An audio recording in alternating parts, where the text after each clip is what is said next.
Olá pessoal, bom dia. Vamos estar dando sequência aí, né? As nossas aulas. Nós estamos agora, né, na semana 6, encerrando, né, o nosso livro didático aí.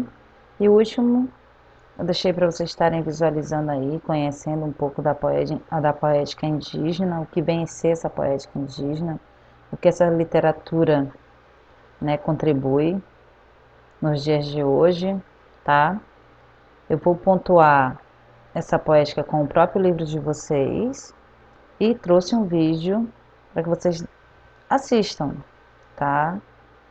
Falando um pouco da questão indígena, da cultura desse povo, de como surgiu e essas características voltadas aí ao povo indígena, tá bom? Então vamos lá, certo? Vou passar aqui, vamos começar nosso vídeo aí. É um vídeo curtinho, mas bem animado e eu espero que vocês gostem. Vamos lá.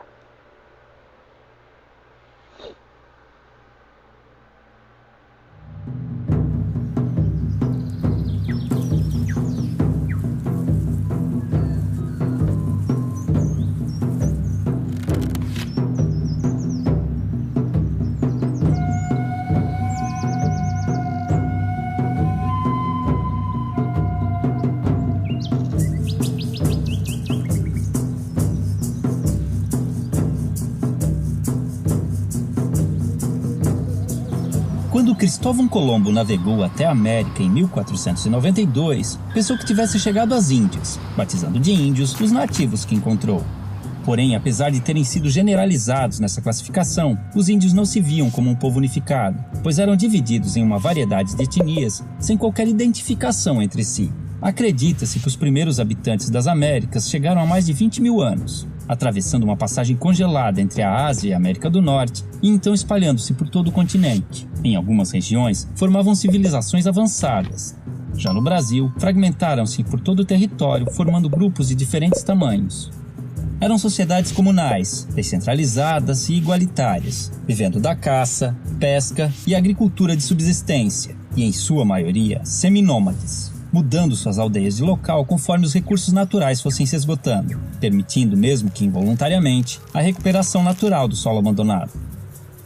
As habitações eram geralmente coletivas, chamadas de ocas, variavam de tamanho e forma entre as tribos, mas normalmente eram dispostas em torno de um espaço cerimonial, onde realizava-se todo tipo de atividade diária, além de celebrações e ritos conduzidos por pajés e anciões. As tribos eram formadas por laços de parentesco e afinidades, e mantinham contatos com outras comunidades através de relações de comércio, cooperação, casamentos, alianças e também de guerras, que eram comuns entre as sociedades indígenas, apesar de sua natureza pacífica. A virgindade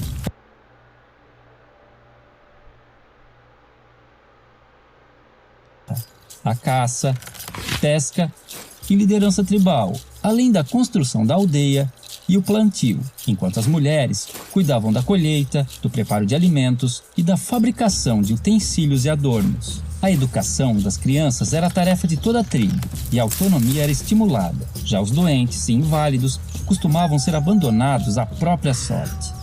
Os indígenas tinham conhecimento na fabricação de bebidas fermentadas e deixaram grande herança à culinária brasileira, com pratos derivados da mandioca e do milho. Sua dieta também era diversificada em proteínas animais, graças à caça e à pesca. Em festejos, cobriam seus corpos com pinturas, penas e plumas, e a nudez no dia a dia era comum e não causava vergonha. Por viverem em florestas, muitas vezes precisavam usar protetores genitais e tangas, mas mantas cobrindo o corpo eram raras. Muito higiênicos, devemos a eles o costume do banho diário. Mantinham muitos ritos e crenças religiosas, os quais podemos identificar por xamanismo, uma mistura de religião, crença, sistema de pensamento e configuração do mundo, em que acredita-se num universo não linear, sem início e sem fim definidos, onde o tempo se confunde. Não possuíam uma doutrina, assim como não acreditavam em um Deus único e supremo, tendo a figura do xamã, o pajé, como seu elo com o mundo divino. Em sociedades sem esses representantes, acreditava-se que os espíritos e antepassados se comunicavam com os humanos através de animais, sonhos e visões. Muitas de suas lendas tornaram-se populares entre os não-índios, enriquecendo o folclore nacional. O uso de alucinógenos, tabacos e ervas era muito comum nos mais diversos rituais. Orientados pelas fases da Lua e conhecimentos astronômicos, entendiam as relações entre as mudanças climáticas, nas quais baseavam seu plantio e colheita.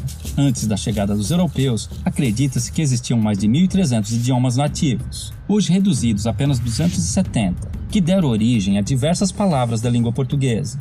Não possuíam um sistema de escrita, mas algumas sociedades desenvolveram sinais e formas gráficas, cujo estudo pode revelar mais sobre seus hábitos. Há indícios de uma grande diversidade de produção artística, que integrava-se ao seu modo de vida e ritos cotidianos, com destaque para a dança, a cerâmica, a tecelagem, a cestaria, a pintura corporal, a arte plumária e principalmente a música.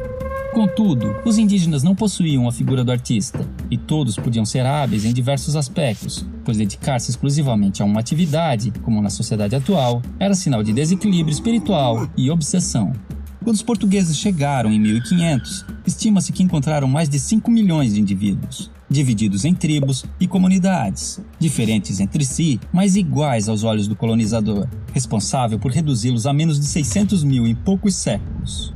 Desconhecendo invenções ocidentais como o espelho, a roda e as armas de fogo, o choque cultural foi enorme, assim como o fascínio dos indígenas, que ainda viviam em sua pré-história. 3 armas foram fundamentais para o domínio dos colonizadores sobre os nativos.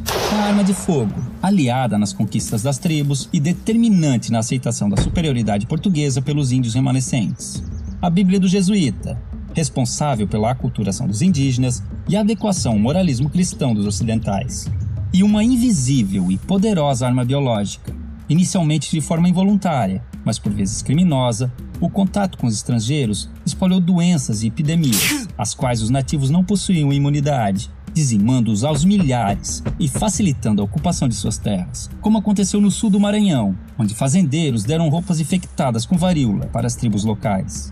Porém, muitos indígenas auxiliaram os portugueses em expedições ao interior, em conflitos com outras tribos e ajudaram a escravizar grupos inimigos, além de fornecerem aos colonos produtos como a madeira, condimentos e substâncias medicinais. Isso tudo forçou os remanescentes a viver em condições precárias por muito tempo. Somente em 1967, com a criação da FUNAI, começaram a surgir e ganhar força associações indígenas que buscam melhorias em áreas como saúde, educação, meio ambiente, patrimônio e demarcação de terras.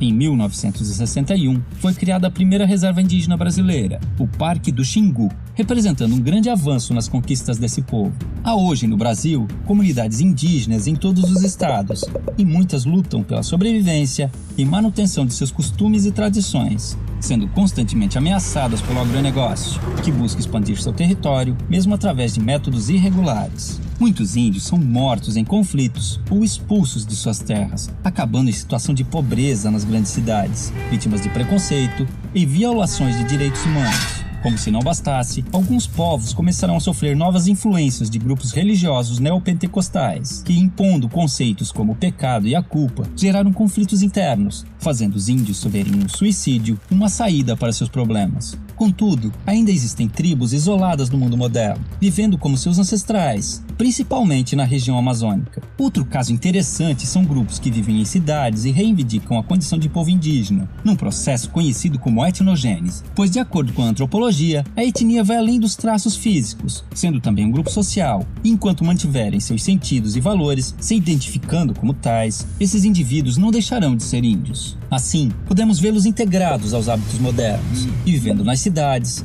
ocupando o mercado de trabalho, cadeiras nas universidades e cargos públicos, buscando também representação política e lutando por direitos como cidadãos que precisam manter sua cultura e tradições vivas, frente aos novos desafios que estão por vir.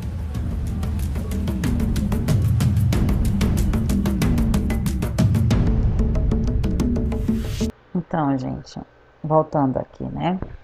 Então, vocês conheceram aí um pouco dessa questão indígena, onde nós, né, conhecemos em parte algumas coisas, desde, né, esse vídeo apontou desde aí da nossa colonização, que aí já entra a questão histórica, geográfica também ali, mas ele apontou tudo com relação, né, à origem, aos costumes, às tradições, à cultura desse povo, tá bom? Ele pontua tudo, olha aqui, ó. Aí eu vou começar igual aponta o livro de vocês. A literatura indígena é marcada pela tradição de uma narrativa com fortes traços de oralidade. Nós conseguimos ver ali, né, no vídeo. Ampliada por sistemas de representação por meio dos grafismos, os desenhos que ele apontou lá no vídeo, né? Os sinais lá que eles faziam. Então, olha aqui, ó, no rosto dos indígenas aqui, esses desenhos aqui, essa arte deles. Cada tribo traz um traço diferenciado, uma pintura diferenciada. Como essa pintura é feita, eles usam plantas, né, da floresta aí, essa aqui vermelha, nós até conhecemos, que é o urucum, ou urucum, né, que é o coloral que nós utilizamos hoje, né, em casa. E aí eles usam outras plantas para que eles consigam, né, várias cores para estarem fazendo essas pinturas, produzindo o artesanato deles, tá bom?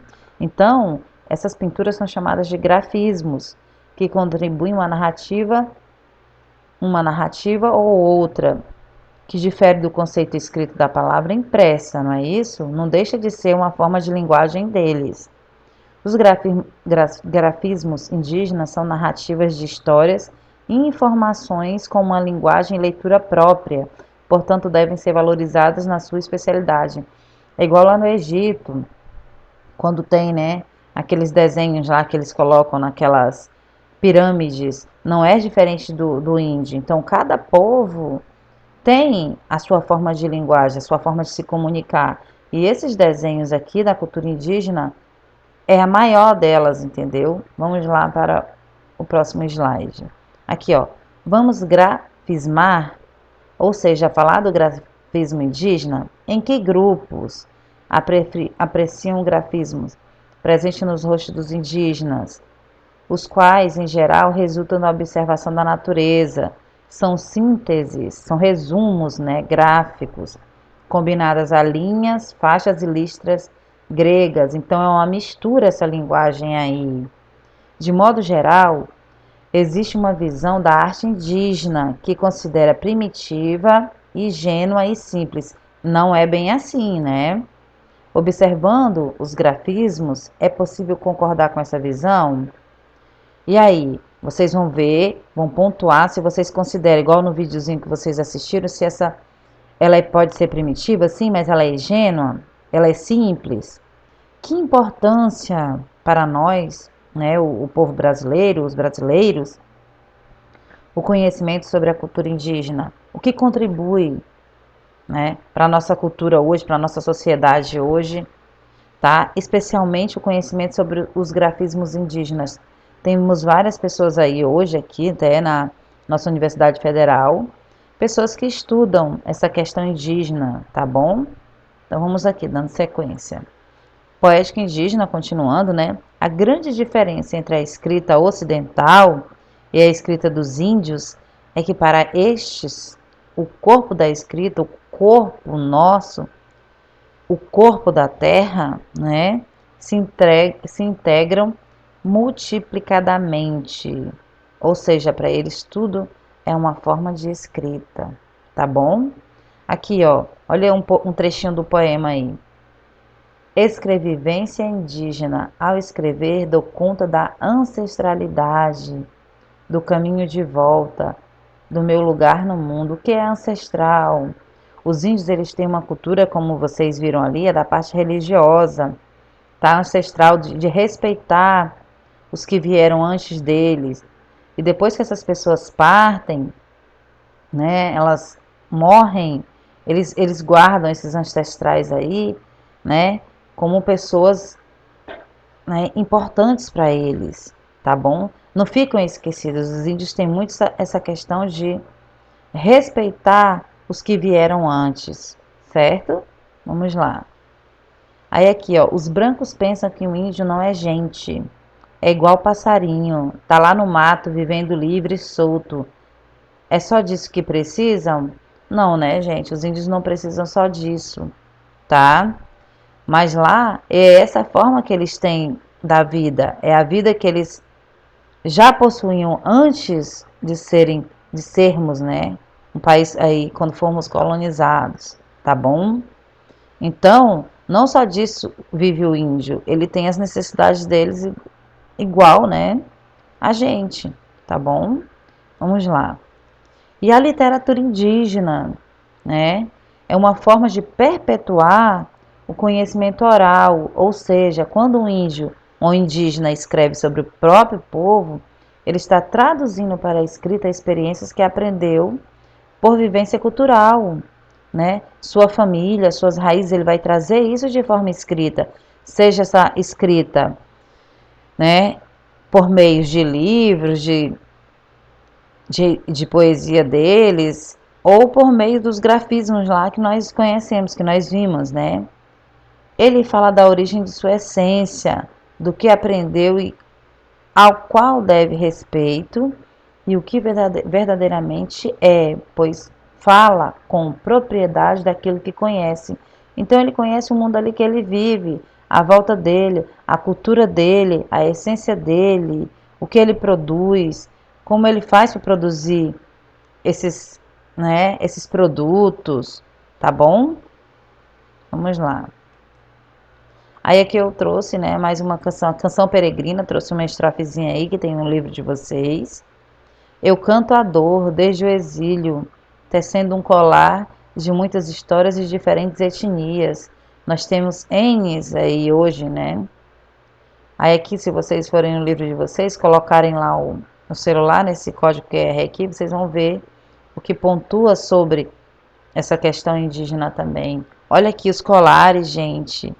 Lá eles usam muito, olha as penas. A cultura indígena ela é riquíssima nessa questão do artesanato. Olha o grafismo aqui, essas pinturas, como eles trabalham. Aqui dá uma índia, né? Olha o cabelo dela aqui, como eles são. Então, gente, eles valorizam muito. Olha aqui o artesanato deles, ó. Tá bom? Aqui os desenhos, olha aqui a questão do barro que eles utilizam. Tá bom? Aqui outro poema que eu peguei mais um trechinho aí, ó. Olha aqui os colares, as roupas deles, né? As penas aqui. Então, ó. Eu canto porque o instante existe e a minha vida está completa. Não sou alegre nem sou triste, sou poeta. Irmãos das coisas fugidas, não sinto gozo nem tormento. Atravesso noites e dias no vento. Se desmorono ou se edifico, se permaneço ou me desfaço, não sei, não sei, não sei se fico ou passo, sei que canto é a canção de tudo. Peguei um trecho do poema 3 aqui, para trazer para vocês, conhecer mais um pouquinho dessa questão dessa escrita indígena, né? E aqui, para finalizarmos, eu trouxe aqui, ó, este capítulo, a poética indígena termina com os voos das folhas, na visão dos índios tucunas. Leia o poema. O voo das folhas. Com o vento, as folhas se movimentam, e quando caem no chão, ficam paradas em silêncio. As folhas caem, apodrecem e misturam-se com os galhos secos. Assim se forma o Nagaura, é a língua deles, né? Nagaura cobre o chão da floresta, enriquece a terra e alimenta as árvores. Em silêncio, as folhas caem, apodrecem e misturam com galhos secos. Assim se forma o Nagaura. O Nagaura cobre o chão da floresta, enriquece a terra de alimentos e as árvores. As folhas velhas morrem para ajudar o crescimento das folhas novas. Dentro do Nagaura vivem aranhas, formigas, escorpiões, centopeias, minhocas, cogumelos e vários tipos de outros seres, muito pequenos. As folhas também caem nos lagos, nos igarapés e igapós. No fundo das águas elas hospedam o bodó, que é um peixinho, né, gente? Não sei se vocês já viram o bodó. O suamatá, o acará, o caraçu e outros peixes. Muitos peixes encontram aí seu alimento e usam essas folhas para devorar. Então, eu finalizo, né, essa questão da nossa poética indígena, essa linguagem, trouxe esse videozinho para ficar mais ilustrativo, para vocês conhecerem em si um pouco dessa história indígena, qual é a contribuição dos povos indígenas. Lógico, nós temos mais coisas aí falando da questão indígena, mas como o nosso momento aqui é dessa poética, de como esses índios trazem essa forma de escrita, de linguagem, é isso. Então esse poema aqui belíssimo, para encerrarmos aí essa questão da poética indígena, tá bom? E é isso, gente. Até nossa próxima aula, certo? Tchau!